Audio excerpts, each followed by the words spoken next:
এই ইলেকশন কমিশনও তারা গনিমতের মাল হিসাবে ভাগ করেছে। আর্মি এক ভাগ নিয়েছে, বিএনপি এক ভাগ নিয়েছে, জামাত এক ভাগ নিয়েছে। ফলত ক থেকে কয়ের জায়গায় খ দিয়েছে, খয়ের জায়গায় গ দিয়েছে, ইন্টারচেঞ্জ করেছে।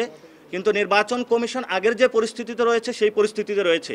যে সার্চ কমিটিটা গঠন হয়েছে নির্বাচন কমিশনের, আর্মি থেকে একজন, তারপরে হলো জুডিশিয়ারি থেকে একজন, যিনি জুডিশিয়ারি থেকে এসেছে উনি একটি নির্দিষ্ট দলের পক্ষে কাজ করতেছেন।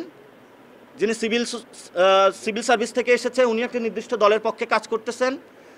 আর যিনি ডিজিএফআই প্রেসক্রিপশন বা আর্মি থেকে এসেছে উনি ওইখানে কাজ করতেছেন। আমরা বলেছি এই নির্বাচন কমিশনকে জনগণের নির্বাচন কমিশন বানাতে হবে। এটা কোনো দল নয়, জুডিশিয়ারিতে যারা বসে আছে দখল দিয়েছে তাদেরও নয়, যারা সিভিল সার্ভিসে বসেছে তাদেরও নয়, কোনো ক্যান্টনমেন্টেরও নয়, কোনো ডিজিএফের হেডকোয়ার্টারের এটারে কোনো ক্যান্টনমেন্ট সদর দপ্তর বানানো যাবে না।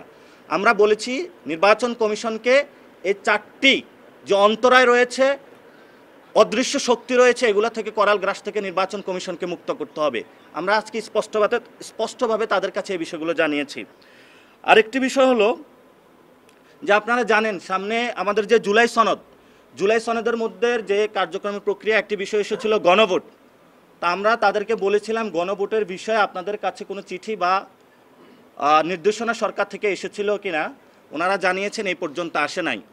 অর্থাৎ জুলাই সনদের নামে যেই ড্রামাটা হয়েছিল সংসদ ভবনের সামনে, সেই নাটক মঞ্চস্থ শেষ হয়েছে, তারা এখন ঘুমাচ্ছে। আমরা সেখানে তাদেরকে বলেছি যে জুলাই সনদের বাস্তবায়ন প্রক্রিয়া নিয়ে নির্বাচনের কমিশনের এখানে কাজ রয়েছে, কিন্তু তারা বলেছে তাদের কাছে এখনো কোনো নির্দেশনা আসে নাই। তো জুলাই সনদের সাথে এই ঐক্যমত কমিশনে যারা জড়িত ছিল আমরা তাদের কাছে আহ্বান জানাবো, রাজনৈতিক দলগুলোকে আহ্বান জানাবো যে জুলাই সনদ কিভাবে বাস্তবায়ন প্রক্রিয়া যায়, গণভোট কিভাবে একটি অর্ডারের মাধ্যমে নিয়ে যাওয়া যায়, সেটা দ্রুত সবার উদ্যোগ নেওয়ার জন্য। এবং আমরা সেখানে জানিয়েছি এই গণভোটের যে আদেশটা হবে সে আদেশটা আমরা চুপ্পুর হাত থেকে নিব না।